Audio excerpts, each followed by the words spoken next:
Una selección nacional sale a jugar la final del Mundial con camisetas que compraron esa misma mañana en una tienda de la Ciudad de México, sin escudo oficial, con números de plástico cosidos a mano, del tipo que usaban los equipos de fútbol americano. Ahora imagínate que con esas camisetas improvisadas, un tipo anota el gol más sucio de la historia y luego de ese el gol más bello de la historia. Todo esto pasó en un mismo partido, contra el país con el que acababan de terminar una guerra. Eso pasó, y es solo una de las tantas historias que vamos a contar hoy sobre la Copa del Mundo. La Copa del Mundo tiene 96 años, y en estos 96 años fue utilizada por dictadores como manera de propaganda, fue boicoteada por países que tardaban más de 13 días en llegar a la sede oficial, y en todo este tiempo nos dio los momentos más épicos, más oscuros y más absurdos de la historia del deporte. Soy Acosta y esto es una historia real, la historia de los mundiales de fútbol. Para entender el primer mundial hay que entender primero por qué se creó. Y básicamente y en resumen es porque la FIFA se peleó con el Comité Olímpico. En los años 20 el fútbol olímpico era en los hechos el campeonato mundial. Los torneos de París 1924 y Ámsterdam 1928 funcionaron como eso, pero la FIFA quería su propio torneo con sus propias reglas, sin depender del Comité Olímpico Internacional. Un torneo que permitiera el profesionalismo abierto, no el amateurismo olímpico. Y eligieron a Uruguay no al azar, sino que eligieron a Uruguay porque era la selección más fuerte o más importante o la mejor del mundo en ese momento. Venía de ganar los Juegos Olímpicos del 24 y del 28, y aparte de que era la selección más potente, más fuerte del mundo en ese momento, hubo una oferta que hizo el Estado uruguayo que no se pudieron resistir los directivos de la FIFA, y fue básicamente que el Estado de Uruguay se encargaba de todo: traslados, hospedajes, todos los gastos pagos para todas las selecciones.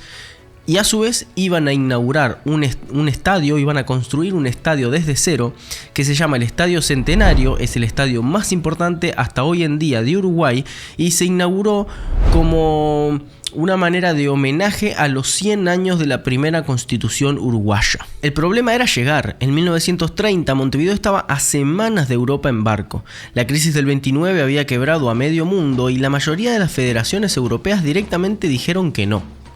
Solo 4 países europeos aceptaron: Francia, Bélgica, Rumania y Yugoslavia. Japón y Siam, hoy Tailandia, renunciaron formalmente por la escala del viaje, y Egipto perdió literalmente el barco. El transatlántico que debía llevarlo se fue sin su plantel. El torneo arrancó el 13 de julio de 1930. Ese día la inauguración la hizo Francia contra México. Este partido terminó 4-1 a favor de Francia. La Copa del Mundo estuvo compuesta por 13 equipos y un francés llamado Lucien Laurent anotó el primer gol. Su compañero Masniot firmó el primer doblete. Y acá hay una de las historias más entrañables de este primer torneo. La selección boliviana, cuando entró a la cancha, entró cada uno de los jugadores con una letra en su remera. Cuando estaban todos juntos, formaban la frase o las dos palabras: "Viva Uruguay". El problema fue que en la foto oficial previa al partido, el jugador Eduardo Reyes, el Chato Reyes, que portaba una de las letras U, no estaba. No llegó a tiempo, no apareció en la foto. La frase quedó escrita como "Viva Uruguay", sin la segunda U, y este partido Bolivia lo perdió 4-0. La final fue Uruguay contra Argentina, ante 68.000 personas en el famoso y recién inaugurado Estadio Centenario. El primer problema fue que no se ponían de acuerdo en qué balón, en qué pelota usar. En ese entonces no había una pelota que fuera la pelota del mundial y estuviera estandarizada para todos los partidos. Cada selección tenía su pelota y había que ponerse de acuerdo con qué pelota jugar en qué momento. No llegaron a un acuerdo, pero se resolvió diplomáticamente perfecto, digamos. Se usó la pelota de Argentina en el primer tiempo, la Tiento. En el segundo tiempo se usó la pelota T-Model, que era la pelota uruguaya. Cada tiempo tuvo su propia pelota. Argentina se fue al descanso ganando 2-1. Uruguay dio vuelta al resultado en el segundo tiempo, 4-2. El gol que cerró el campeonato lo anotó en el minuto 89 Héctor Castro, un futbolista que jugaba sin una de sus extremidades superiores. Le habían amputado el antebrazo derecho de adolescente en un accidente. Y ahí estaba, anotando el gol del primer campeonato mundial de la historia. Para inmortalizar al campeón, el escultor francés Abel Lafou creó el trofeo original, la diosa de la victoria. El mundo la conocería después como la Copa de Jules Rimet. En 1934, Italia. Mussolini fue la primera persona que utilizó el torneo deportivo a manera de propaganda. Construyó y remodeló estadios desde cero, construyó recintos monumentales para que los jugadores, los planteles se quedaran, y fue el primero de los gobiernos autoritarios que dio el mensaje claro de que Italia era poderosa, disciplinada, todo esto hacia el exterior. Básicamente utilizó el torneo deportivo a manera de vitrina política, para hacer llegar su mensaje autoritario o sus ideales a todo el mundo. La presión sobre la selección italiana fue brutal. La consigna oficial del régimen era vencer o morir, no era una metáfora. El director técnico Vittorino Pozzo enfrentó además una crisis interna de vestuario. Dos jugadores claves se odiaban desde un incidente de la Serie A 2 años antes. Luis Monti había pisado a Angelo Schiavio en un partido y Schiavio le había llamado públicamente criminal. Pozzo tomó la decisión más rara de la historia del management deportivo. Los puso a dormir en la misma habitación hasta que hicieran las paces. Funcionó, y en la final contra Checoslovaquia, Schiavio fue el que marcó el gol a los 95 minutos del tiempo extra. Así Italia saliendo campeón, Mussolini satisfecho y el mundo tenía un nuevo campeón mundial. Y un detalle deportivo para agregar al archivo era que fue la primer final que tuvo a dos equipos capitaneados por su respectivo arquero. 1938. Europa está a menos de un año del inicio de la Segunda Guerra Mundial y el torneo lo refleja de manera brutalmente directa. La selección de Alemania juega con la esvástica nazi cosida sobre el pecho. La selección de Italia sale al campo con el hacha fascista en el escudo y en su debut ante Noruega viste un uniforme completamente negro bajo la lluvia de silbidos del público francés. Jules Rimet, presidente de la FIFA y anfitrión del torneo, quiso promover un evento de paz y neutralidad. Lo que ocurrió fue totalmente lo contrario. Italia revalidó su título ganándole 4-2 a Hungría, y Pozzo se convirtió en el único director técnico de la historia en haber ganado 2 torneos mundiales consecutivos. Hoy en día, 87 años después, nadie pudo superarlo. El torneo registró además la goleada más abultada de la historia hasta entonces. Suecia le hizo 8 goles a Cuba, en un partido de eliminación directa en octavos de final. Saltemos a 1974, Alemania Occidental realiza el torneo. Pero en la fase de grupos pasó algo que no se le hubiese ocurrido a ningún guionista, y es que la República Federal de Alemania se enfrentó a la República Democrática de Alemania, es decir, un lado contra el otro. Un país dividido por el telón de acero jugando un partido de fútbol, capitalismo versus comunismo en el mismo césped. La República Democrática Alemana ganó 1-0. El único partido que la Alemania Occidental perdería en todo ese mundial, el cual terminó ganando. Fue el termómetro perfecto de la Guerra Fría y también una de las derrotas más incómodas de ganar en la historia del fútbol. Perder ese partido convenía, porque el grupo ganado quedaba del lado más fácil del cuadro, lo que nadie confesó en voz alta, pero todos sabían. En 1978 lo organizó Argentina. La Junta Militar de Jorge Rafael Videla se gastó decenas de millones de dólares en la organización de este torneo. Y lo peor es que lo importante no era el fútbol, sino que era la imagen que estaba dando el régimen militar argentino de ese entonces de cara al mundo. Mientras todas las personas miraban los partidos de fútbol en los estadios y celebraban, a pocas cuadras en los centros de detección clandestinos se seguían violando los derechos humanos. En la cancha, Argentina llegó a la final y venció en la prórroga a los Países Bajos 3-1. Mario Kempes, 2 goles, máximo goleador del torneo, la primera estrella argentina. Pero ese campeonato quedó para siempre marcado por la sombra del régimen y por una controversia deportiva que todavía se debate. El partido de Argentina contra Perú en la segunda fase de grupos, donde Argentina necesitaba ganar por una diferencia de 4 goles para clasificar. Ganó 6-0. Perú eliminado sin anotar. Las acusaciones de manipulación nunca fueron probadas, pero tampoco descartadas. 22 de junio de 1986, Ciudad de México, Estadio Azteca, Argentina versus Inglaterra.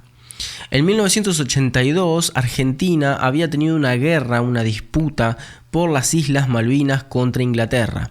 Esto dejó un saldo de muertos mucho más alto para el bando argentino que para el bando inglés. Estamos hablando de 649 soldados argentinos fallecidos versus 255 británicos. Un conflicto de 10 semanas en el Atlántico Sur que dejó heridas que hasta día de hoy no cierran. Ahora se encontraban en la cancha y el gobierno de Alfonsín quiso desvincular el torneo con la guerra o las cuestiones políticas.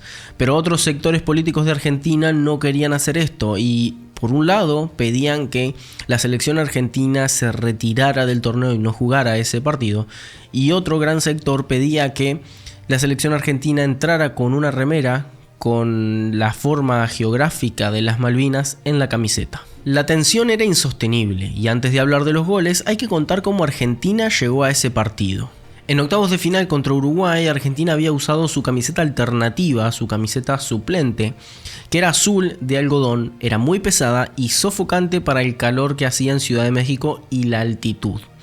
Para este último partido contra Inglaterra le tocaba usar la misma camiseta y el proveedor se había negado rotundamente a hacer una camiseta más ligera en último momento, porque no había tiempo. Bilardo mandó a 2 personas a recorrer las tiendas de ropa deportiva de la capital mexicana. Rubén Moschela, empleado administrativo, y Héctor Celada, el tercer arquero del plantel, encontraron camisetas azules de cuello en V de una marca comercial local y las compraron. De vuelta en la concentración del Club América, esa misma noche antes del partido, cosieron de manera artesanal los escudos de la AFA, rediseñados apresuradamente, y pegaron números de tela gris metalizada en la espalda del tipo de los que usaban en el fútbol americano. Maradona vio las camisetas y dijo: esta es linda, con esta le ganamos a Inglaterra. Por todos los pibes que no pueden gritar esta victoria.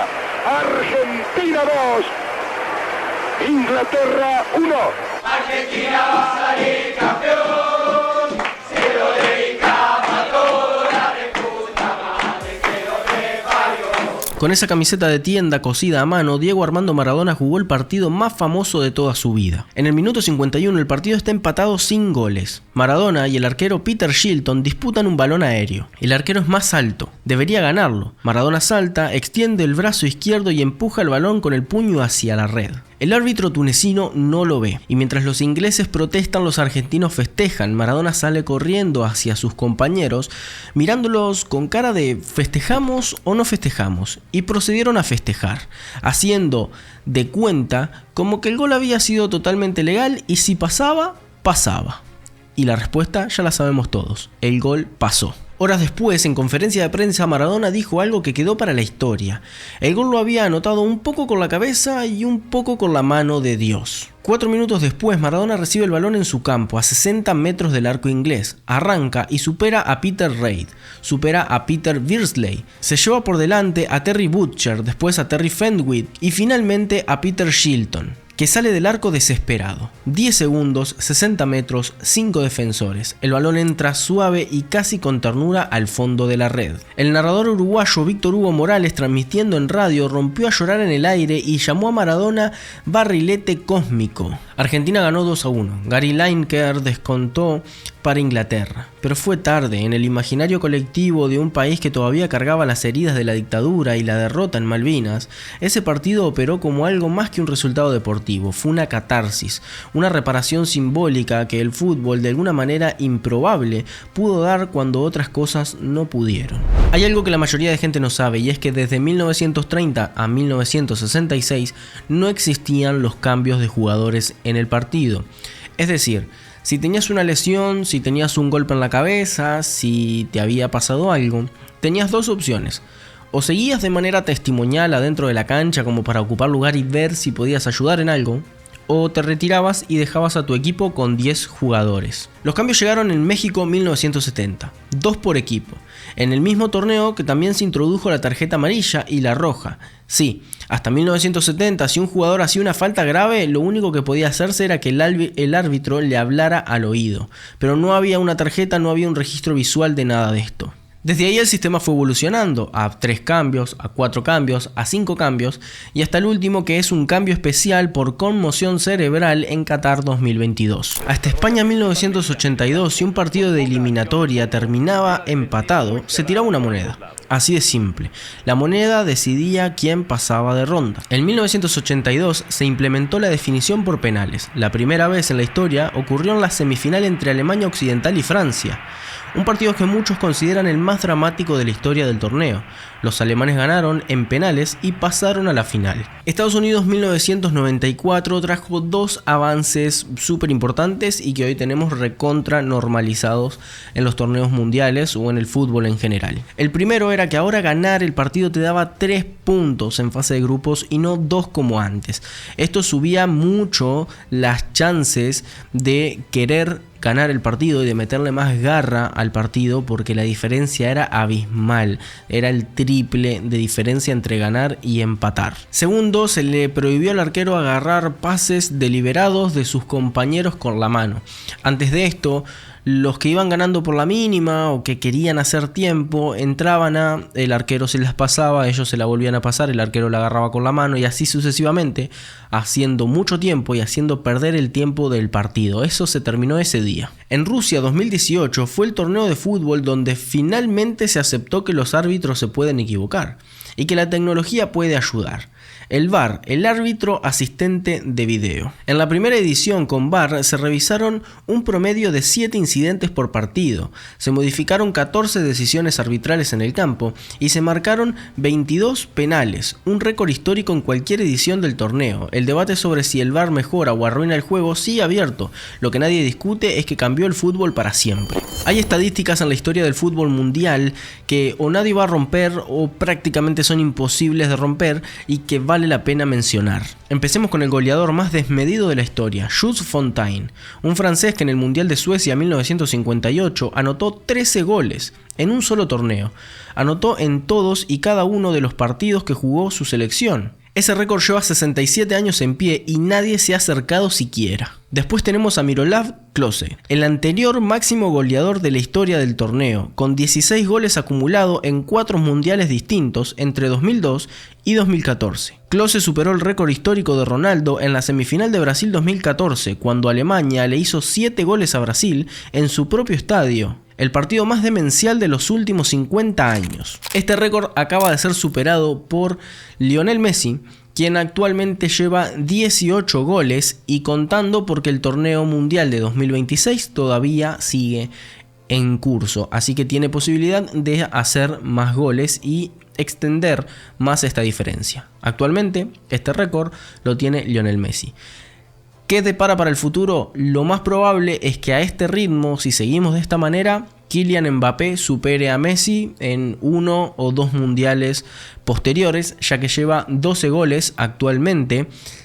Estoy casi seguro que son 12, no sé si alguno más, pero la cuestión es que no está tan lejos y es una persona muy joven que le quedan varios mundiales por delante. Y hay un récord que habla de longevidad. 5 futbolistas distintos han disputado 5 mundiales: Carvajal, Madhouse, Rafa Márquez, Messi y Cristiano Ronaldo. Más Andrés Guardado, 20 años de carrera internacional de élite para llegar a 5 torneos. Pero de estos 5, solamente 2 han llegado a disputar 6 torneos mundiales. Sí, estamos hablando de Cristiano Ronaldo y Lionel Messi, que están ahora mismo cursando su 6º mundial. 24 años de carrera profesional en la selección de sus respectivos países. También tenemos otros jugadores como por ejemplo Fernando Muslera, que en este mundial cumplió su 5º mundial. Entonces ya hay más jugadores que tienen 5 mundiales jugados. En el torneo de 1994 en Estados Unidos, un camerunés llamado Roger Milla sale al campo de juego como sustituto. Tiene 42 años y anota un gol. Es el gol de un jugador más veterano en la historia de la Copa del Mundo, un récord que no tiene candidatos para este 2026. Milla había salido del retiro a pedido expreso del presidente de Camerún. Literalmente el jefe de estado llamó al delantero para que volviera a jugar, y el tipo anotó en el mundial a los 42 años. ¿Alguien podría superar este récord en el futuro? Probablemente. Pero por ahora no, ya que los que tienen chance de superar este récord, yo creo que son 3, y estos 3 serían Cristiano Ronaldo, Messi o Luka Modric. Cristiano Ronaldo tiene 41, así que en este mundial no puede superarlo. Messi tiene 39, en este mundial tampoco puede. Y Luka Modric tiene 40, en este mundial tampoco puede. Si alguno de estos 3 juega el siguiente mundial de 2030 y anota un gol, ahí sí podrían superarlo. O bueno, cualquier otro jugador X de cualquier otra selección que tenga más de 42 años y anote un gol, lo estaría superando. En el otro extremo, Pelé, 17 años y 239 días cuando anotó en el Mundial de Suecia 1958, el goleador más joven de la historia. En esa misma edición anotó en la final y ganó el primero de sus 3 campeonatos mundiales, el único jugador en la historia en tener 3 campeonatos del mundo. De Pelé tampoco podemos decir nada, así como de Maradona, Messi, Cristiano Ronaldo, Ronaldo Nazario o Ronaldinho. Son jugadores que son extraordinarios y son leyendas de su tiempo. En este caso, Pelé tiene ese récord que probablemente nadie pueda superar, porque es un récord prácticamente imposible de superar con el fútbol de hoy en día, que es tener 3 campeonatos del mundo él mismo sobre sus hombros. Que tampoco quiero decir que sea imposible, ¿no? Porque por ejemplo Kylian Mbappé es joven y tiene 1. Si gana 2 más en el resto de su carrera, estaría igualándolo. Pero superarlo tendría que ganar 4 mundiales, 3 mundiales más para tener 4. Y tendría que estar cursando, si gana consecutivamente los próximos 3, estaría en su 5.º mundial, por lo tanto ya no sería tan joven. Así que es un récord muy difícil de igualar y casi imposible de superar. Hay un objeto que ha cambiado más veces que cualquier otro en la historia del mundial, el balón oficial. En los primeros torneos se jugaba con uno de cuero marrón curtido que absorbía agua. El balón de la final de 1930 era diferente en cada tiempo, como ya contamos. En Francia 1938 fue el primero en reemplazar el heno interior por una válvula inflable. El salto estético llegó en México en 1970 con el Telstar de Adidas. 32 paneles cosidos a mano, hexágonos blancos y pentágonos negros, diseñados específicamente para ser visible en las pantallas de televisión a color. Es la pelota de fútbol, la imagen mental que la mayoría tiene cuando piensa en una pelota de fútbol. El primer balón 100% sintético fue en México en 1986, se llamaba el Azteca, y era un balón que tenía todo un diseño de la civilización azteca, era impermeable, era a prueba de deformaciones y era lo más parecido a un balón actual. La revolución llegó en 2010 con la Jabulani, 8 paneles prefabricados juntos. Una pelota tan polémica que tenía cualquier direccionalidad, se portaba aerodinámicamente como quería, y era tan así que hasta la NASA la pidió para hacerle pruebas de aerodinámica, para ver cómo se comportaba esa pelota, por qué lo hacía de la manera que lo hacía. No hubo ni un solo golero en ese Mundial de Sudáfrica 2010 que no se quejara de este balón. En Rusia 2018 el Telstar 18 fue más lejos, incorporó un chip de comunicación NFC para interactuar con smartphone, y el balón del Mundial 2026, la Trionda de Adidas, con tecnología aerodinámica de última generación y la iconografía de los 3 países anfitriones. Este año la Copa del Mundo es la primera vez que se organiza en más de un país, específicamente en 3, México, Estados Unidos y Canadá. 104 partidos, 48 selecciones, 39 días. El torneo empieza el 11 de junio en el Estadio Azteca de la Ciudad de México, con México contra Sudáfrica, y termina el 19 de julio en el MetLife Stadium de Nueva Jersey, con la gran final. Es el mayor experimento organizativo de la historia de los mundiales hasta la actualidad. Se organiza un mundial en todo un continente, a diferencia de un solo país, con climas distintos, altitudes distintas, usos horarios totalmente distintos y distancias enormes. Es la primera vez que esto se organiza de esta manera, y es la primera vez que un mundial es tan grande y alberga tantos equipos. Y hay algo simbólicamente relevante en este formato expandido. Asia, África y América Central tienen más plazas que nunca. La hegemonía histórica de Europa y Sudamérica sigue siendo real, pero el acceso al torneo es más democrático que en cualquier momento de los 96 años anteriores. Y para el próximo mundial de 2030 se espera que sea algo mucho más grande y un caos organizativo peor del que es ahora. Si estamos hablando de que ahora se organiza en todo un continente, para 2030 se espera que haya partidos en Montevideo, Buenos Aires, también en estadios de Paraguay, en Marruecos y en España. Estamos hablando que hay que cruzar todo el océano Atlántico de un partido a otro quizás. Y no sabemos todavía cuántas selecciones van a jugar. Lo más probable es que sigamos con este formato de 48 selecciones y muchísimos partidos. Así que ya dentro de 4 años veremos qué tal va a ser el Mundial de 2030, cumpliéndose los 100 años del torneo. La Copa del Mundo no solo es un torneo de fútbol, nunca lo fue. Es el espejo donde el mundo se mira a sí mismo cada 4 años. Mussolini la usó para legitimar un régimen, Videla la usó para alabar una dictadura. La Guerra Fría se jugó en un partido de 90 minutos en Hamburgo, y una nación entera procesó las heridas de una guerra a través de una carrera de 60 metros de un tipo con una camiseta comprada en una tienda. En 96 años, la Copa del Mundo fue testigo de dictaduras, guerras, milagros deportivos y fracasos colectivos. De Pelé a los 17 años, de Roger Milla a los 42, de la primera pelota de cuero que se usó distinta en cada tiempo, al balón con un chip NFC que podés conectar a tu teléfono. Y este año México abrió el Mundial de 2026 en el mismo estadio donde Maradona hizo el gol con la mano de Dios. Y esto es porque el fútbol no termina, no comienza y no acaba, sino que simplemente se transforma.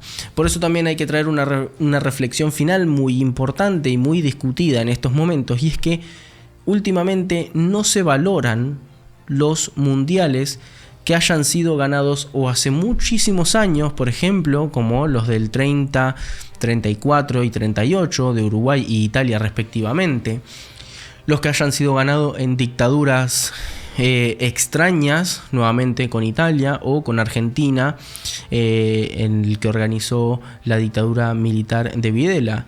Tampoco el de Argentina, que se hizo con la mano porque fue ilegalmente. Y todo esto es parte de la historia del fútbol. Esté bien, esté mal, estés de acuerdo o no estés de acuerdo, hay cosas como estas que hay que contarlas. Por más que el gol haya sido con la mano, y hoy en día todos sabemos que fue con la mano, fue válido. Y listo, y se terminó. Que Uruguay tenga copas del 24 y el 28, que no eran torneos mundiales 100% organizados por la FIFA, pero eran torneos mundiales organizados por la FIFA y el Comité Olímpico Internacional, si la FIFA los da por válido, y los da por válido. No importa que haya sido hace 100 años. Porque también Italia tiene 2 estrellas de hace 100 años y Argentina, cuando ganó una, la ganó en dictadura organizada por ellos y hubo muchísimas polémicas y sin embargo la tienen. Entonces yo creo que todo esto hay que dejarlo de lado. Disfrutar del torneo mundial, que es cada 4 años. Cada uno gana los mundiales como puede, como quiere. Si los ganó hace muchísimos años, es parte de la historia. Si los gana ahora recientemente, es parte del presente y de la actualidad, que el día de mañana también va a ser parte de la historia. Y si hoy son más equipos que ayer, no importa. Es simplemente la evolución natural de un deporte. Espero que este video te haya gustado. Si ha sido así, puedes dejar tu like, suscribirte para ver más videos de este tipo.